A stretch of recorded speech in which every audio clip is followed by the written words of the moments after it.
Ils sont deux, même s'il n'y en a qu'un sur ce plateau, deux Marseillais jeunes diplômés qui viennent de se lancer dans l'élevage des plus vieux animaux du monde. Je veux parler des coraux. Damien Sargex, vous êtes biologiste. Votre entreprise, c'est une petite start-up que vous avez créée, qui va devenir grande, forcément. C'était il y a quelques mois avec votre ami Pascal qui est en coulisses et vous êtes installé dans les quartiers nord de Marseille. Vous êtes coralliculteur. Les coraux sont-ils en danger ? Malheureusement, oui. C'est-à-dire que sur les 40 dernières années, il y a à peu près 40% en fait qui ont disparu et on estime environ à 70% les 50 prochaines années.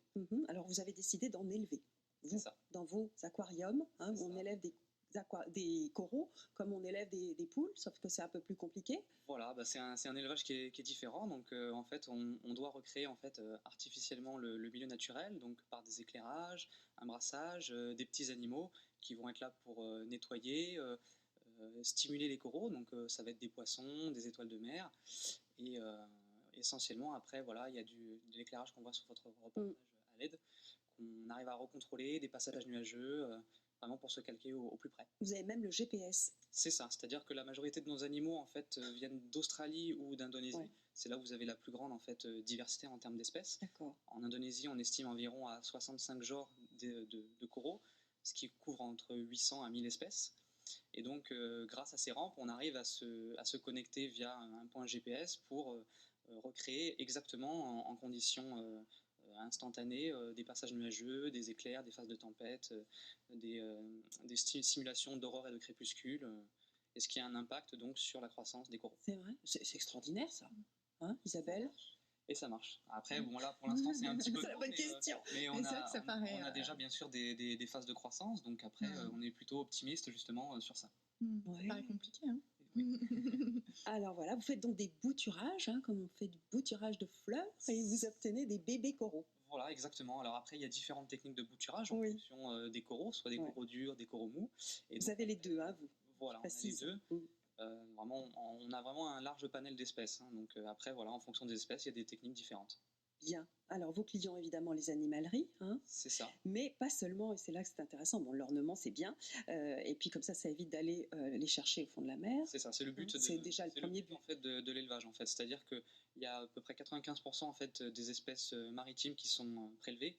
Et donc, il y a peu d'aquaculture qui est développée sur ces organismes. Ouais. Donc, nous, l'objectif, c'était d'éviter du prélèvement et de monter une ferme qui, on espère, avec le temps, soit autonome.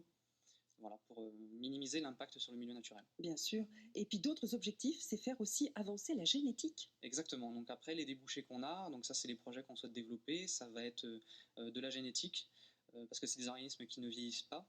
Donc c'est un renouvellement. Jusqu'à 300 ans 400 ans on ne peut pas vraiment estimer l'âge, en fait, c'est un renouvellement. Ouais. Donc voilà, c'est les débouchés sur la génétique. Donc après, il peut aussi y avoir des débouchés sur la cosmétique. Oui. Et après aussi sur la partie médicale avec des molécules en fait qui sont excrétées par certains coraux et qui pourraient à terme éventuellement intervenir dans des traitements sur le cancer, sur le diabète. Vraiment, c'est une belle idée, une belle start-up. On vous souhaite vraiment de réussir. Pour terminer, le corail n'aime pas, lui non plus, le réchauffement climatique, ni les crèmes solaires des vacanciers, donc évitez. Et donc, vous le disiez, de nombreux récifs ont disparu ces dernières années. Est-ce que vous aussi, vous envisagez de réimplanter des coraux? Exactement. Aussi alors là, on est dans une phase de démarrage, mais si on peut, rapidement, voilà, c'est des projets qu'on souhaite éventuellement développer. Voilà, élever certaines espèces qui ont, on va dire, des difficultés en milieu naturel pour après, plus tard, éventuellement les réimplanter. Merci beaucoup. Bravo pour votre initiative qui est très concrète. Donc, un coralliculteur, retenez bien ce mot aujourd'hui, grâce à Damien Sargex et votre associé.